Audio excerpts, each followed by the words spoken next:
final set of graphs around the board as a team concept actually looks at the information flows and strength of relationship, as well as some more advanced elements of teamwork that might be useful. The first graph that we have here is looking at the social capital or the relationships within the board or within the management committee. And we're interested in terms of the quality of those relationships and member satisfaction here.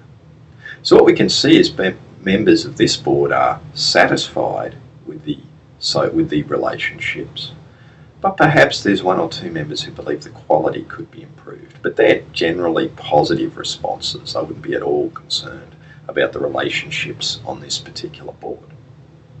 If we move on, we can measure the same things in terms of the board management relationships here. Notice the much tighter response levels that we have, and also how the average is higher. We can see that this is a board and a management team from this graph who appear to have strong relationships. Word of warning, just because they're strong and tight doesn't mean necessarily that that's all positive. It may mean, in fact, that we could suffer from maybe some groupthink. Maybe it's a relationship that is more easily exploited. We don't know that yet, but what we can say is that there's no obvious dysfunction here between the board and management, which is an important thing to look at. We also have a graph here that assesses other elements of the team process. This one is really important, psychological safety. Notice here how it's high and tight. Psychological safety is measuring whether people feel like they can say what they truly mean, whether we have that open communication. And that's absolutely critical to effective governance, so it's an important one to have a look at. And remember that a large spread in responses can be as important as where the mean lies. It may mean that someone or a couple of people don't feel like they can speak up, which is something you might want to think about. The other two areas that we have here is whether we get feedback as a board. Notice how much lower this is than most of the other graphs in terms of average, and also the widespread. This is an area that the board could well think about looking at, providing itself and its members feedback.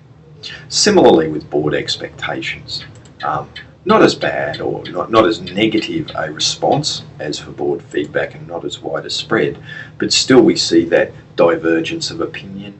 We see a bottom opinion that is in the low area, it's around that 2 level.